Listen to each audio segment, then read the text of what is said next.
Hi, my name is Elliot Stewart, as usual, and I shall be talking to, of all people, Gordon Kennedy. In fact, here he is now, an absolutely a brilliant comedy icon. How are you doing there, Gordon? You okay? I'm very well. I'm very glad to talk to you, Elliot. It's lovely to be here. Well, so we've only just met, and that's a good start, to be honest. Very good. I was going to say, because absolutely for me is absolutely a long time ago, but it isn't, because recently you did the radio show, and it's out there to hear again now, isn't it? Yeah, that's right.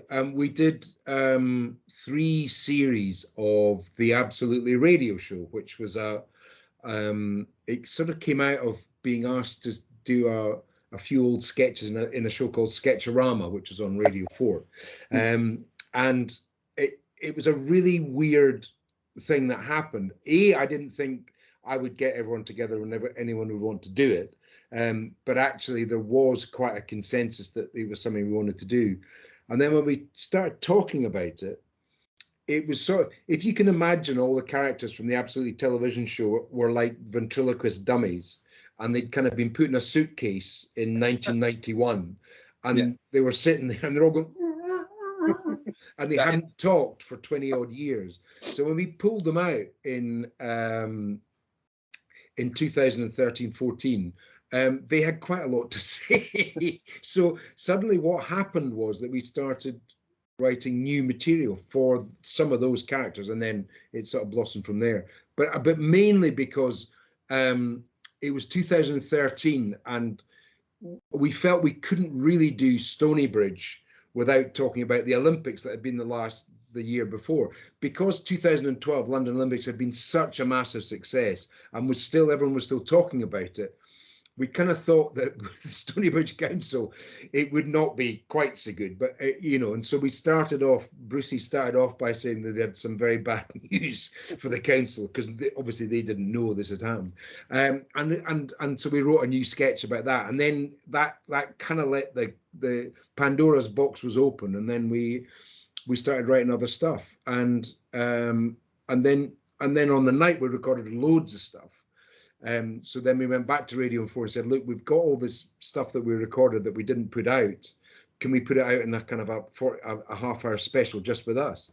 And they said yes. And then that very fortunately went on and won a BBC Audio Drama Award for Best Sketch Show Comedy that year. So after that, we thought we'd better just do a bit more, and which we did. And it was enormous fun.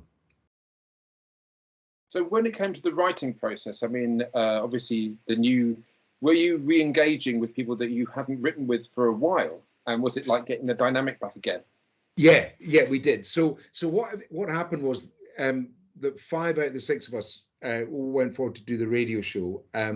Jack Dock was very involved in a Radio 4 show that he'd written himself, so he didn't really have the time or the commit to be able to commit to it.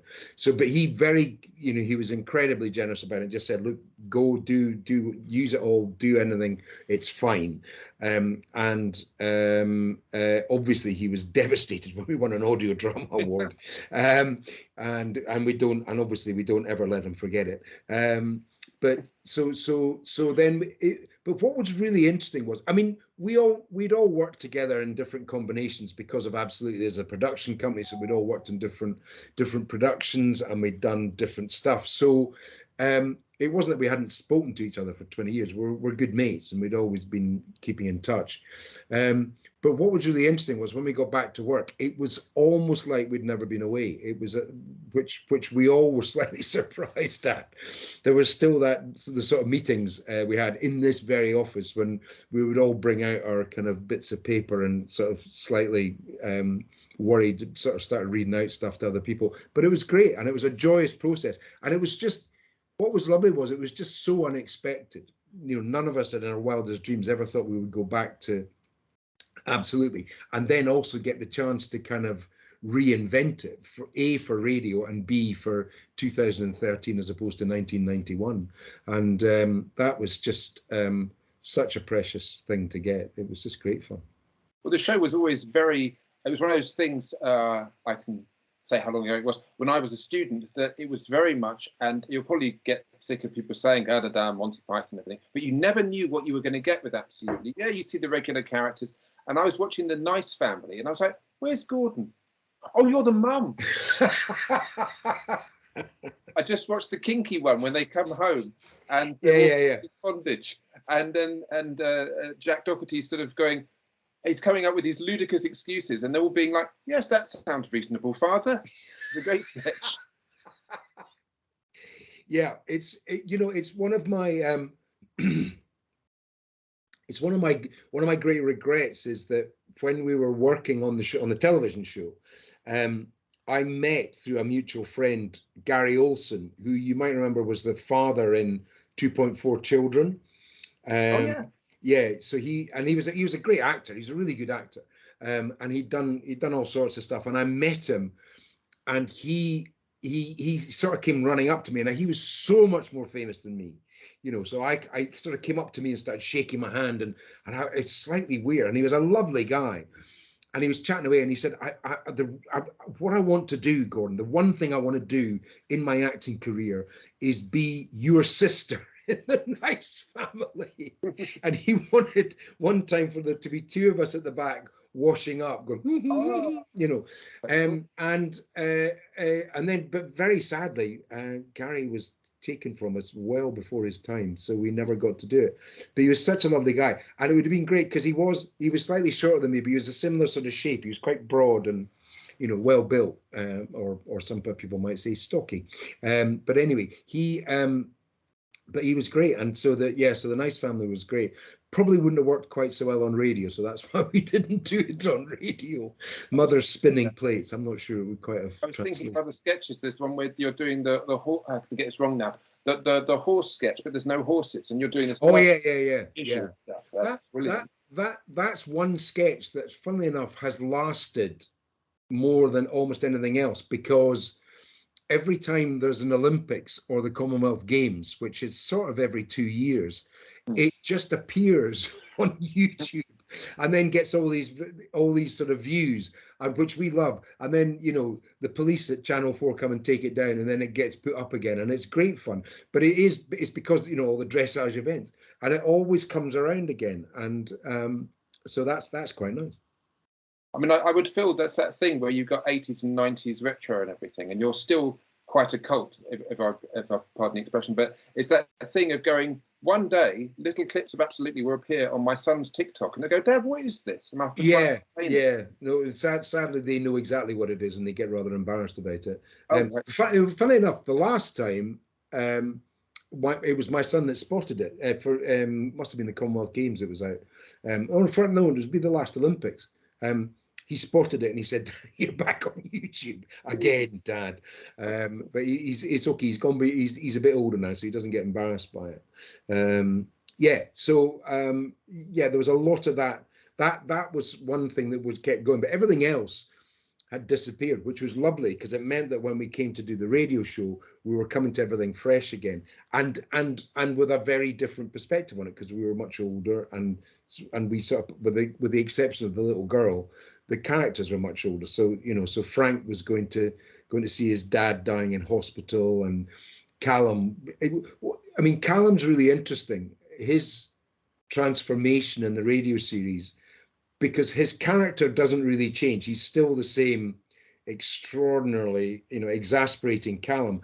But because the world has changed and the world has become more automated and all that sort of stuff, he sort of has become a heroic figure, because in the first new sketch we did with him, we had Callum talking to an automated response system before he booked his flight to New York, because we're leading into that old television sketch, and the audience reaction to it was really interesting, because they were laughing, but they were also really applauding, because it was just saying, that's what we want when we get frustrated on those bloody phone calls, is somebody like Callum who just says, and he's talking, he says, they said, "We're just going to put you on hold now," and he says, "Oh, I hope I get Adele again. She was great. Adele's fantastic." All this sort of stuff that's going on. So so we were very lucky to, but that was just quite an interesting thing that happened, and it kind of showed that the show had moved on, but there was still a relevance in a way there that was great. And of course, the little girl really started talking about a lot of the new stuff. So it was Me Too, it was, you know, whatever, and then Morwenna was doing like Ivana Trump and stuff like that. So it wasn't.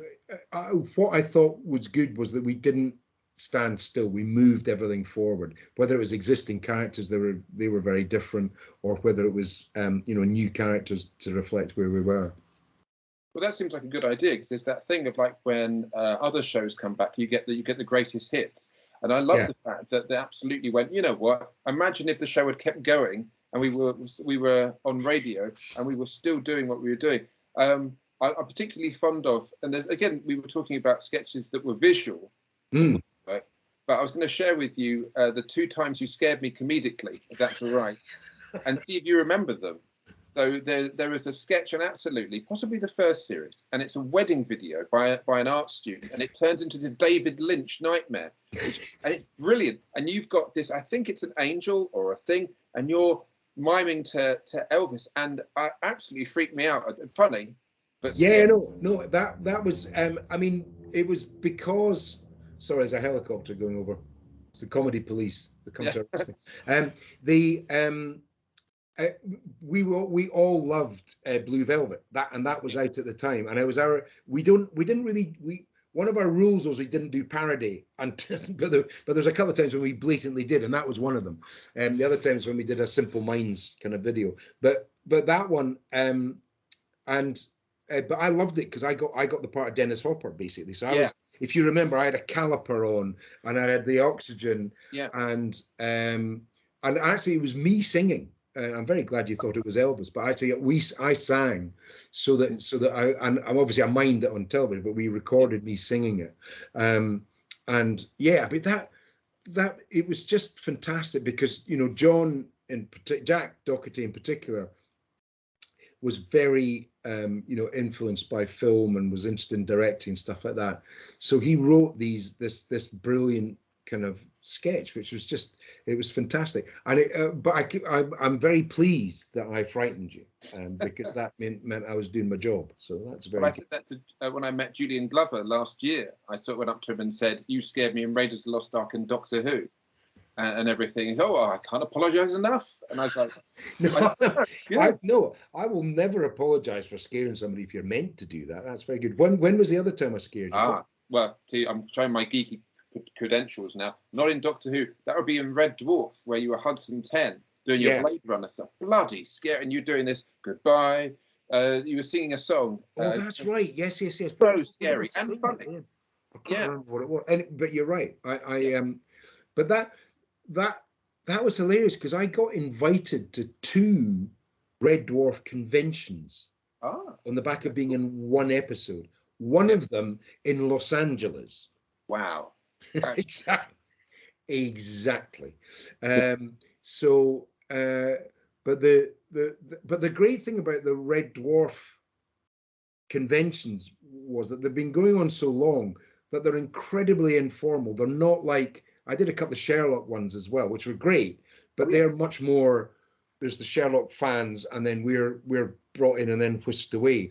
Whereas the Red Dwarf one, it was much more, you just sort of arrive at the hotel and there's people going around. And of course, there's a lot of synergy between Absolutely and Red Dwarf, not to do with the writing or anything like that, but just to do with the time that they were out. And that's what happened. Because Morwenna's in the lift. She tells people to she's attendant.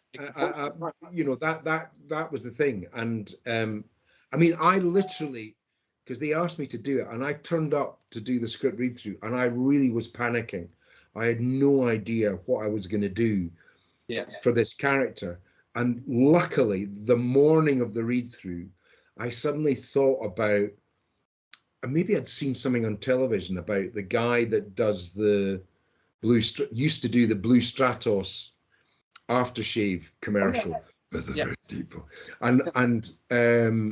And we'd done a sketch in Absolutely about the football results being read out by the guy from so it was, you know, Leicester City 2, It's scary. That sort of thing. So I suddenly thought, fuck it, I'll just do that voice. That's it. I'll just do that voice. So I sort of did it, and they all went, "That's fantastic." And I said, "Yeah, I've been really working on this," and I really had not been, but it was all right. We got away with it. Well, that's the fun thing, isn't it, with comedy and stuff, is people will run up to you and say random sketches. I was chatting to Nigel Planer, and people come up to him and say, "John," and he's like, "The hell's that?" And Yeah. sometimes get people coming up and going, "Stonybridge." Yeah, which is fine. Yeah, but the problem about the Red Dwarf thing is obviously they knew much more about the episode, and I couldn't. And it was sort of back in the day when I couldn't really find it. Funny enough, during lockdown, because I work quite a lot with Rob Grant now, and during lockdown, they did these things to sort of entertain the Red Dwarf fans, where they would do almost like a live cast and crew commentary on an episode, and they did one with that one. But I hadn't really seen it, so they were telling me all sorts of things about it that I didn't really know. But mind you, when we were doing the Absolutely DVD, we when we eventually convinced somebody to release it, because we did a lot of interaction with our fans, we knew what they sort of wanted, and we were going to do a cast commentary on an episode, but I wanted it to come, because it was quite a long time after the series, about 12 years after the series had gone out. So I put a ban on everyone watching the episodes or any Absolutely. I said, we must come to this fresh, because what we did was we put in an option that you could put in box us live watching ourselves doing the show, which we thought was quite cool. And there is a fantastic moment in that when Murray and I are watching ourselves doing a sketch, and neither of us have any memory of this sketch at all. We blatantly did it. It's there, the evidence in front of us, and it's slightly disorientating when you're because we just didn't remember it, and we were both looking at each other on this thing, going, "Where's this sketch? Who wrote this? Is this you? Did you? I don't know." It was very interesting. So that was quite a weird thing to do. But you do find that with fans of a show that have a very specific likes and dislikes in the show. So the stuff that they really like, they know very well. And, a lot of the time, we don't, because we kind of left it behind a long time ago, which was another reason why doing the radio show was lovely, because we picked it up again. And of course, the audience of the radio show was extraordinary. I mean, the first one, the Sketchrama special we did, I remember meeting this guy came up who was a bit older than me, but not a huge amount older than me. And he had been a fan when it was going on. He was just started his working life, and he had his son with him who got into it, and his grandson who was now learning the Absolutely trade. And it was a real heartrending moment, because the guy who was sort of 19, 20 and a student absolutely got it, because he was a student, and there's a lot of the sensibility of the show hadn't changed that much. So I had a long chat with him about all the different characters, and it was so sort of, I mean, it's a very emotional night for all sorts of reasons, but that was, I'll never forget that conversation with the three generations all surrounding me saying, "Oh, it's so great, it's come back, we just loved it," and all that stuff. It was very interesting. But of course, when it comes to sort of writing comedy, if you write, I'm trying to remember how many, there's 4 series, and obviously you've got the 3 series on radio recently. If it does come back for a 4th series, or would it be something you'd want to do, or are you like, "Oh, that 3 will do for now," or would you like to come back? I mean, no, I don't think it will. I don't think they want any more. But actually, I think that's fine. I always quite like the fact that we kind of left everyone, including ourselves, wanting a bit more. I think that's the best time. I mean, normally that you never get the chance to do that. And because obviously the decision is out of our hands. I mean, if somebody had asked us to do a photo, we would have done it, But actually, the television series, that felt right in perspective now, that's what we did. It's a lovely little collection of stuff, and it didn't get dull and it didn't get repetitive, but it was all good and still felt fresh. And I think the radio show was the same. I mean, I was probably most pleased with the 3rd series, because I felt that was we'd got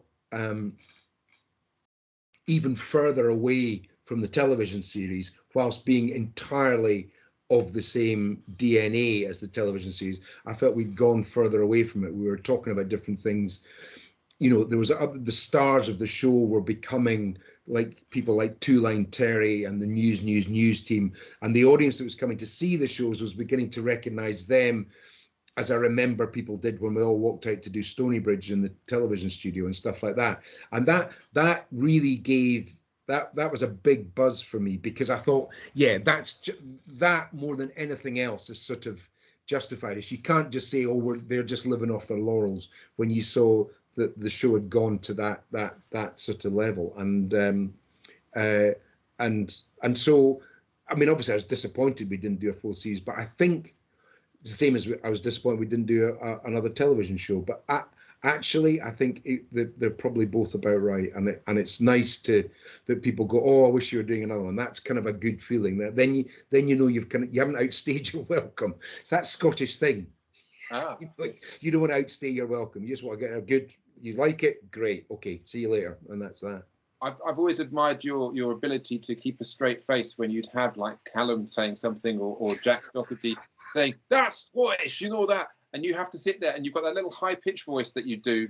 I can't remember the name of the character now, and you're going, I can't do it, but you know that, and he's talking in your. I mean, how obviously in rehearsals you get the giggles out and everything, but corpsing must be ridiculous if you're the one who has to be not a straight man, but certainly have someone just talking at you. Yeah. I mean, I think it's interesting. I think in television, it's a lot easier, because what happens is it's almost like a bit of, I mean, it's almost like a Big Brother torture in a way. So you start with these very funny sketches you've honed in the writing process, and then you have a week to put the television show that you're going to record in the studio together. So you have a read through and it's all very funny.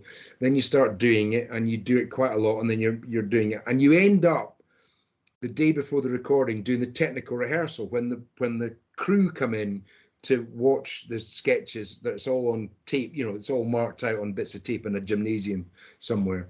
So it's not like a great venue for it anyway.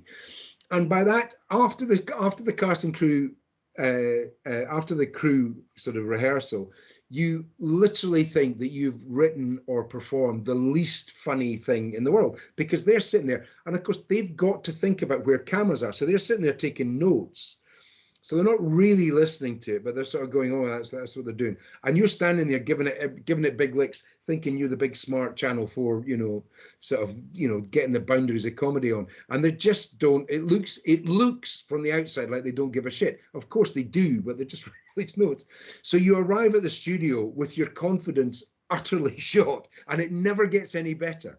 It never gets any. I mean, you'd think with the experience it did, and it absolutely didn't. So you arrive at the studio with your confidence shot, you do a few pre-recorded sketches, which is fine because there's no audience there. Then an audience night, you literally go, is this audience just going to get up and walk out, or is it going to be okay? And then, you know, you get the first big laugh and you think, oh, it's okay, it's fine. We haven't lost our magic comedy muscle. It's all fine. And then it goes, and then it's all fine. But it's almost it's like a form of psychological torture. Whereas the radio show, because you're reading scripts, there's less rehearsal. So we only run through it a couple of times. So the danger of corpsing there is huge and is quite, and actually does quite a lot. Because one of the extras we've put in the box set, the radio show that's out for people to buy now. One of the extras is we've put in a live recording, an entire live recording show. Because although the shows were picked from sketches, different shows, we did do 2 sort of shows each recording night, and they were structured as shows so that people would see lots of different shows. But we put in, so this is one complete unedited take of one of those shows. So it's about, 50 minutes long with all the cock-ups, and also some sketches that really never saw the light of day after the recording, with very good reason, because they just, for whatever reason, they just didn't go well. But that's really interesting, because then you do get the corpsing and you get the cock-ups and stuff. And of course, Pete was doing all the music live in the radio show. Television's different because it's obviously you never see all the takes, but actually the takes in the radio show had to be sort of complete takes because it was quite difficult to edit in amongst it. And there's a very funny moment when he just can't get the end of this song right, and he has to keep going back to do it again and again. And of course, inevitably when that happens, there's nowhere to hide, and we're just slagging him off, and the audience is, and of course the audience is brilliant because they join in, and it's very funny. But I thought it was a good idea just to put in, because we talk a lot in the cast and crew interviews and other people talking about it, about the audience at the Oran Mor, which was incredible and really special. And as I say, they did become a character of the radio show, because the Oran Mor in Glasgow is it's a church that is converted into a pub, and the venue is in the crypt of the church, so it's all archways. It looks a little bit like the Cavern, from those old Beatles films. So it's that sort of feeling, and it's just a sensational comedy venue because it's intimate, and yet there's 300 people in the room. So it is fantastic. So it's quite nice just to. I mean, I'm sure lots of people won't listen to it because it's unedited, so it's not exactly razzle dazzle. But it's quite interesting to get a sense of what it would have been like to be at the show, and that's what we were trying to sort of create.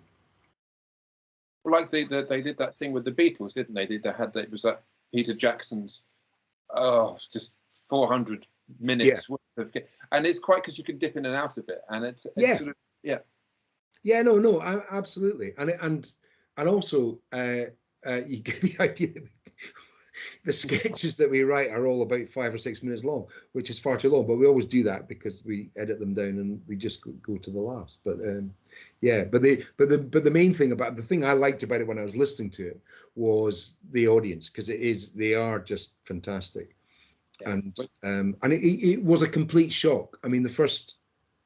We were convinced by Gus, my co-producer, to do this show. They said it'd be great, and they said, "Oh, they're going to love you. It's going to be fantastic." And the first show we did, we were coming on second, and there was a young sketch troupe did a little 10-minute set. Then we were doing 20 minutes in the radio show, but obviously we recorded much more than that.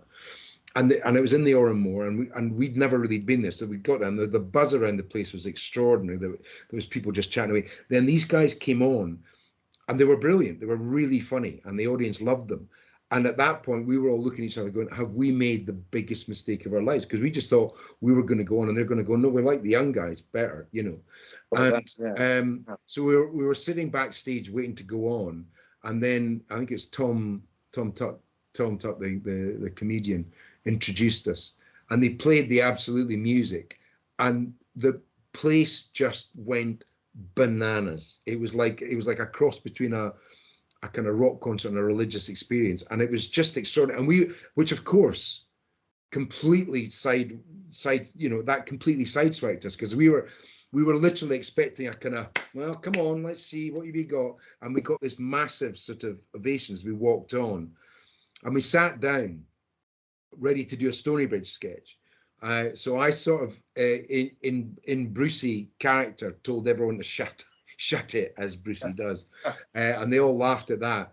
And then Murray, as Murray said, "Oh shit, I forgot my glasses."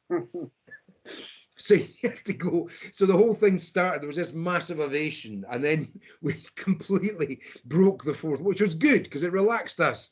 And then also, and Murray couldn't find them, so he still had his microphone on. So he was literally going, "Where the bloody hell are they?" And the audience just thought this was a sketch, so they were just laughing and lapping it all up.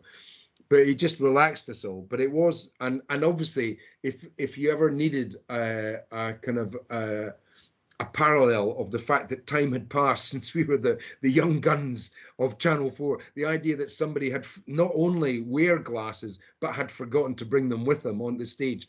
I think everyone knew then that we were dealing with slightly older performers than the last time we saw them. Absolutely. Oh, God. But it was... so that was great, but it was a real surprise. There was a moment before that happened that we weren't really looking at each other, but afterwards we all confessed that we were feeling exactly the same thing, that we just thought that sketch show was brilliant. They were great, and they're going to think we're terrible, and it's going to be awful and all that. And then, of course, it wasn't, so it's fine. Isn't there like a famous thing? Isn't it the Who following Jimi Hendrix or vice versa, and they couldn't work out which one of us is going to? Yeah. And also, I mean, nobody remembers who follows Queen at Live Aid. You know, that must have been hellish.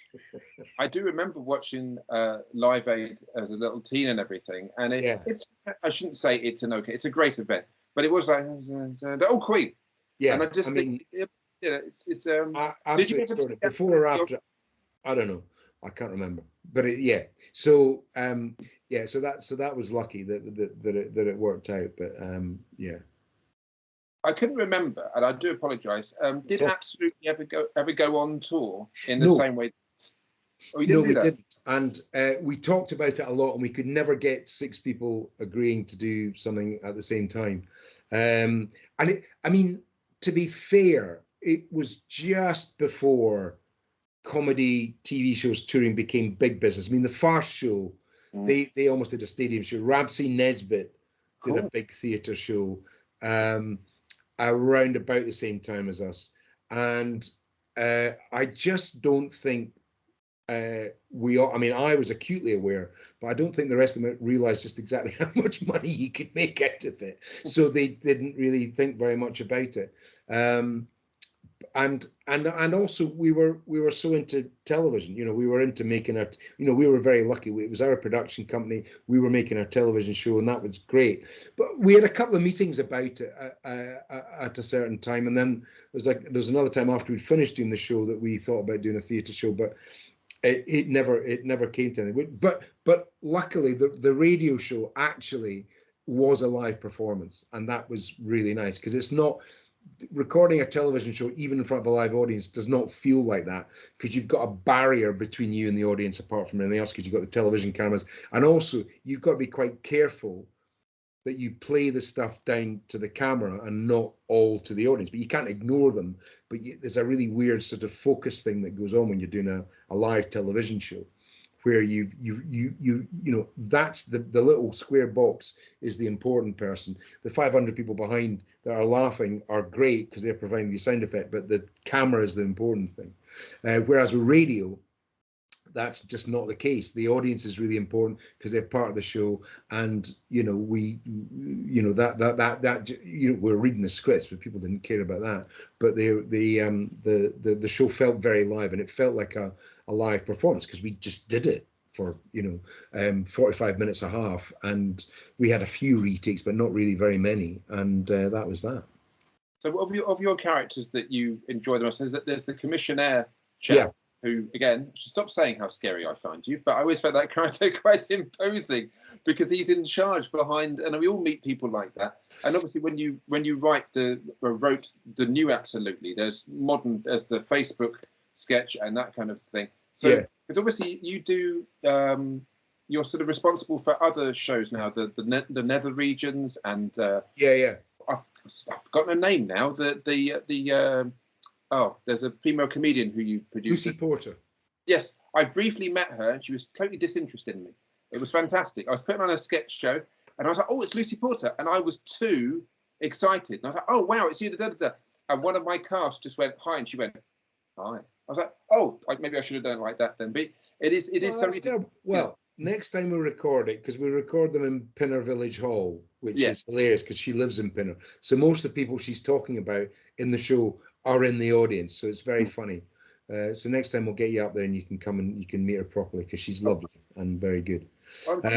Sorry, you're about to ask a question. I was going to ask, because there's me talking to yourself, but when you were sort of in your Channel 4 days and everything, was it like, oh, I'd love to meet? Was there any comedy icons that you bumped into and thought, oh, we can't have them on the show, but who were your inspirations, would you say?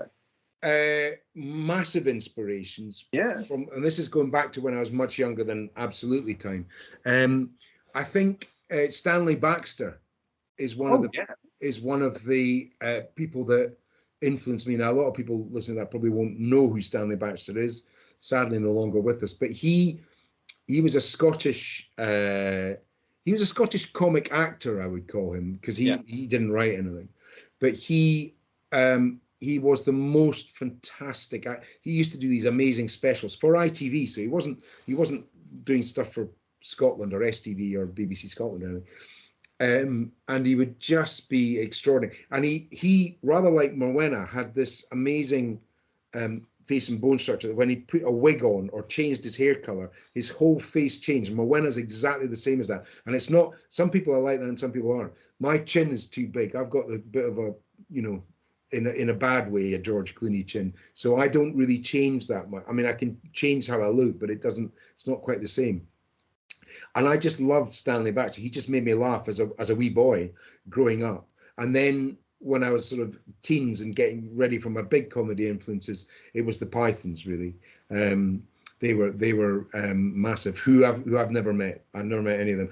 But interestingly, Stanley Baxter was doing a Radio 4 show where he did sort of funny versions of classics, and I knew the director of the show, and she got me in to do 2, in fact, over time. But I've never been more nervous than the first time we walked up to do the table read of this radio show, where I think it was me and Siobhan Redman were being Macbeth and Lady Macbeth, and he was the doorkeeper, the guy in the scene where there's a banging on the door. Who's banging on the door? Well, he was that guy. And it turned out in our version that Macbeth and Lady Macbeth were 2 of the stupidest people in the world. And the person that was organizing it all was the gatekeeper, as I think he was called. And meeting Stanley Baxter then, and the brilliant thing about it was he did not disappoint. He was just such a lovely guy, and he was quite old by that stage. He wasn't doing any television. He liked doing radio, but he didn't. And he was just great. And once he warmed up, and at lunchtime, God, the anecdotes that came out were just fantastic, because he worked at a time in television when there was just everybody was in all the time. So there was people like Derek Jacobi would be making I Claudius next door meal for lunch, and he's in there doing sort of Parley Ama Glasgow or whatever it was. So he was great. And the other person that I was very lucky to work with that was an icon of mine was Julie Walters. I did a film many years ago, and the first scene I had quite a big part in this film about an American guy who was a transvestite and worked in the city, and he was sort of exposed by this. But he had an affair with Julie Walters at the time, and we had a great scene together when we were hanging out washing. And she was just so lovely and so patient, and really it was just fantastic. It stopped being Julie Walters. I was worried about it was all going to be me talking to Julie Walters, and I was going to be a bit worried about it. And we're halfway through the first take, and it was just like working with another actor. It was fantastic. But she was such a good actor. It was great. But we had a great fun doing that show. So I have a very fond memory of her. She did not disappoint. So I've been very lucky. Because you do serious acting as well. I can remember you being in Robin Hood. Yeah. And I really liked that show, though I must admit to you, for some reason, I didn't see the last episode. My wife was never into it, and then she caught the last episode. So I can't remember whether you died, because everybody died apparently. Robin Hood finale. Funnily enough, I was one of the survivors, because they were gonna do a 4th series, and interestingly, the person who got to write it was I've forgotten her name now. The woman that writes Happy Valley now. Okay, yeah. Yeah. Anyway, and we met a few times, and there were some great ideas. But then again, with hindsight, I think it was probably the right time for it to go when Robin died. You think when Robin Hood dies, how are we going to do Robin Hood? But anyway, she had come up with a very good solution to that. But as I say, no, it didn't work. No, that was great fun, and we used to get great, especially by the second and third series, because the series had really taken off. We used to get great people coming in for to do guest roles and stuff like that, and that was great because for them it was quite exciting. They're doing Robin Hood, but also they're coming out to Budapest where we filmed it, and it was a foreign trip for them, and it was all it was great. So it was always really lovely to have all these people coming in. It was brilliant. I admired the fact that I mentioned the nether regions is quite sort of peculiar, which I'm quite fond of. I have a sci-fi radio show called Dr. Witch, which is a Wicker time travel. She's got a time taxi, flies All around, right. and it can go anywhere and do anything. It's part comedy, part drama. But I like the fact that radio still embraces, say, Hitchhiker's Guide to the Galaxy, the approach of doing comedy, but not how you expect it. So I always felt Absolutely was a forerunner of that, because I'd tune in to see the show and even listen to radio show, and you didn't know where it was going to take you visually, particularly on Channel 4, where one sketch would link to another. And not necessarily with animation like Terry Gilliam, but you would, it was just lovely. It was, it's Yeah. I mean, it was God, that was a pain in the neck to do, but when it worked really well. But we were, that show, we were so lucky, and in a way, it's a show of its time and of the processes that were around at that time, where, Channel 4 was still pretty young. They'd had a few comedy hits, but they weren't huge. There wasn't a house style, and we were given so much creative license, and because we were the production company and we all were sort of, stakeholders in that, we controlled so much of it. So it was very interesting. People used to ask us, is our humor, is it Scottish, is it Celtic? And I mean, I guess it is a bit Celtic, but actually it was so much more specific than that. It was basically of what the six of us found funny. Yeah. And that was it. And if we didn't find it funny, it didn't go in the show. We didn't have anyone else writing for us. The directors would come in after the scripts were written, and we'd sorted out the characters.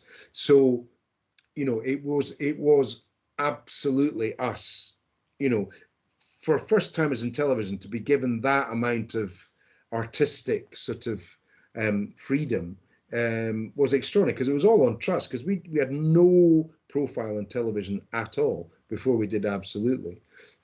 But I think, they saw something in the writing and in what we were doing, a bit like yourself, that was a bit unexpected, didn't really know where it was going to go.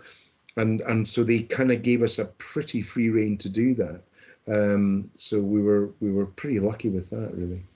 And the rewatchability of it, I must admit, I thought you can set like I'd recorded them on my little VHS and pressed the play, and then you end up watching the episode where there's there's a family and they've been kidnapped by somebody, and he's doing the washing up, and that just there's so many different sketches. It's not like, I shouldn't knock the last 20 years where, say, Catherine Tate or Little Britain, it's the same thing with variation.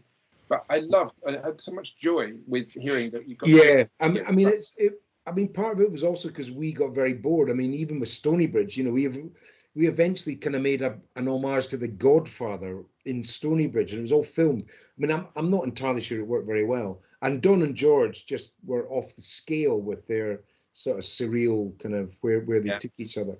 And but I think it's because we didn't. I mean, also that whole style that evolved with the Fast Show and Catherine Tate of the repeating we had repeating characters, but they would be very different. And we, as I say, we got bored. So Stonybridge, we would just push it to the extreme. So we'd go all weird and stuff like that. And then the other stuff was just because we had so many different things we wanted to do, So we'd do one-off sketches about, John Sparks and me did a sketch in some weird barber shop where there was, I don't know, there's mice droppings coming in from everywhere, and then there was just weird, and Pete would write songs about his obsessions, so the bank holiday, families having a picnic and all that sort of stuff, and then the Laughing Man, and it kind of carried on into the radio show. We just took, again, where Pete found Two Line Terry from, I have no idea, but it just, the first time we did that live, it was just hilarious. People just were falling off their seats, and it's such a simple thing to do. And I think it's because he's obsessed with sort of rhyming couplets and stuff, and he had so many great rhyming couplets that he couldn't put into a whole song. So he said, I know, I'll just have this character that only has songs that are only 2 lines long, so you only have the rhyming couplet, and that's it. It's very clever. So is it, when it comes to, it sounds like a very personal question, when it comes to like either doing serious acting or comedy, obviously I think people sometimes play comedy too wacky, so you have to have a seriousness in there. Does it help that the fact that you are not just a comedy actor, so when you do comedy you can play it straight, and that's what's funny about it, do you think? Yeah, I mean, to be honest, I I never saw any difference. And it was quite difficult at the start when we were doing it, once we'd done Absolutely, because in those days, not so much now, but in those days you got very pigeonholed, and it took me a long time to break out of that and get into other acting. But the sketches, and especially the sketches we did in Absolutely, you had to very quickly convince someone of a character, whatever that character might be, whether it's Brucey and Stonybridge, whether it's the commissioner, whether it's the person trying to sell Callum a real, a train ticket or an airline ticket or whatever it was.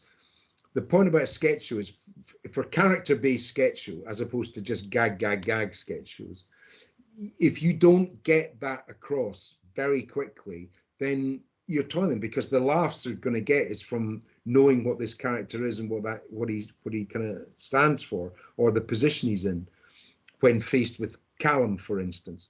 And so I never saw any difference. It's just about, seeing the demands of what's written in the script and convincing people of that, and do that in your own way. And whether it was, Endeavour or Redcap or Robin Hood or Absolutely or other comedy shows we did,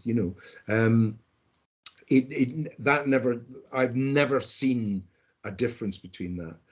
And obviously there are some people that are better at one thing than another, and I'm not the person to tell you where my strengths lie. But it's fantastic when you see somebody, like Ian McKellen now, who's been there and done it all as an amazing, Shakespearean straight actor.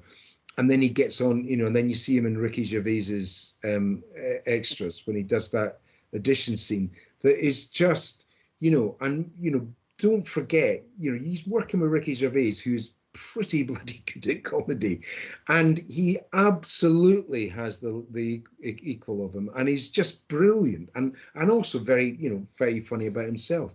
But it's, and that to me is acting.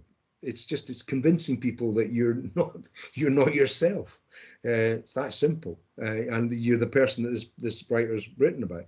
And it doesn't matter whether it's funny or tragic or horrible or frightening, or it's just, you've got to do that. So I mean, would you say, because I see you're more of a you're still performing and writing, produce radio shows, and when you see, you're like, oh, I'd like to be connected with that project. What sort of stuff pulls you in thinking, oh, that will be good to do, or I'd like that to happen? I think it's people to start with. I don't want to waste my time with people I don't respect or don't get on with, and that's not to say that they're bad or no. It's just people that are in the spectrum that you just get on with, and I've been very, very lucky as an actor, just where you're sort of thrown into places. The vast majority of shows I've done, I've really enjoyed working with the other people that are there, and not just the actors, the crews and the directors and stuff. And I've been incredibly lucky with that. So I kind of carried that into my sort of producing life when I started doing that as well as acting. I just wanted to make sure that we all spend so much time developing ideas or waiting for the phone to ring as an actor, or basically preparing, trying to get stuff made, or waiting for the break or whatever it is, but it's not doing what we love doing, which is making stuff. So when we get to make something, the idea that you don't enjoy every single second of it, I would put down that as a failure of me as a producer. So you try and create an environment where everyone's going to have fun, even if it's serious, even if it's really serious. You still want to create an environment where everyone is enjoying it and is fulfilled by it and feels valued and all that very basic stuff. I mean, I'm not. There's nothing radical about this, but because if you do that and you get that right, it becomes enjoyable for you as well. There's so many times when you see producers having terrible time because they've got a difficult actor or a script isn't finished, and it's horrible. And you just go, oh God, I don't want to do that. I really don't want to do that. And so you just try and make sure. I mean, it doesn't work all the time, but you do try and make sure that you create an environment where the team, whatever it is, whether it's a radio team, which is very small, or a television team, which is much larger, all of them just get on with it and love it and are fulfilled by it, because we spend so little of our percentage-wise actually doing the production that it would be daft if you got to that point and somebody wanted you to do it and then you didn't enjoy it. I'd hate it. It's a strange thing, isn't it? Because you have all those sort of documentaries behind the scenes of making a Marvel or a DC, and they all say, "Oh, it was marvelous working with that person." And after a while, I get a bit sick of that. But I know because you just think, is that part of the act that you have to say how great it is? Quite nice. Yeah, you know? I know what you mean. But I mean, I think a lot of the time it's true. I think doing Robin Hood was really interesting because it basically we were making an action movie every 2 weeks, basically.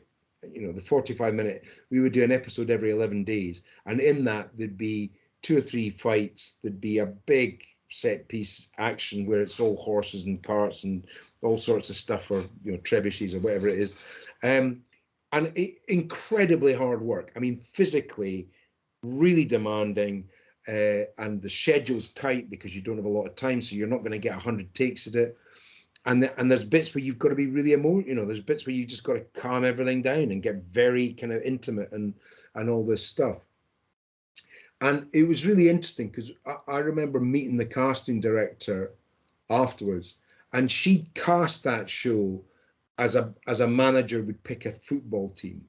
Oh. In the sense that there was lots of good people, and I'm not saying that the people that she cast weren't great, and everyone was fantastic in it, but she cast people that she knew were team players that would get on with each other, would make the best of it, and blah blah blah. And in a way, it would not have worked like it did if she hadn't done that. If we'd had somebody in that cast who was just being horrible or being crap or not enjoying it or whatever else, the thing would have kind of fallen apart. And I think the fact that it was a team, you can absolutely tell. And because I think you can do that in gang type shows, you can absolutely tell when it's not quite, there's something not convincing about it. And I think part of that comes down, a lot of times it's got nothing to do with the script, it's just to do with the personalities involved. So I think there's a huge amount to be gained by making sure you've got a good team. It gives you so much that you don't, you need, but you don't know how to get, basically. Well, like the Absolutely team, you're all very different performers, and you all come from, I don't know history. I'm sure there's something called the Bodgers or something. There's lots of different. The 4 Scottish boys, yeah. John, Jack, Pete, Murray, and myself. But we've known each other. I mean, I've known Murray since he was 12 years old, and Pete. John was younger than us, so I didn't get to meet him until I was about 17, 18. But we all, you know, we basically grew up together, and we certainly grew up together as performers in the business.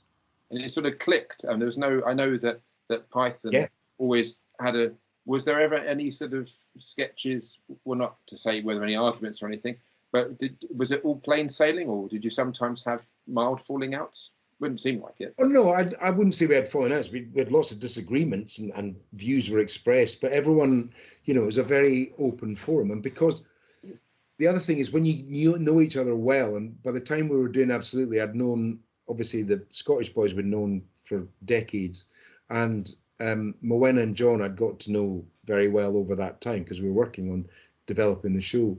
There is a creative shorthand you get with people that you know very well, and that can lead to massive fallings out.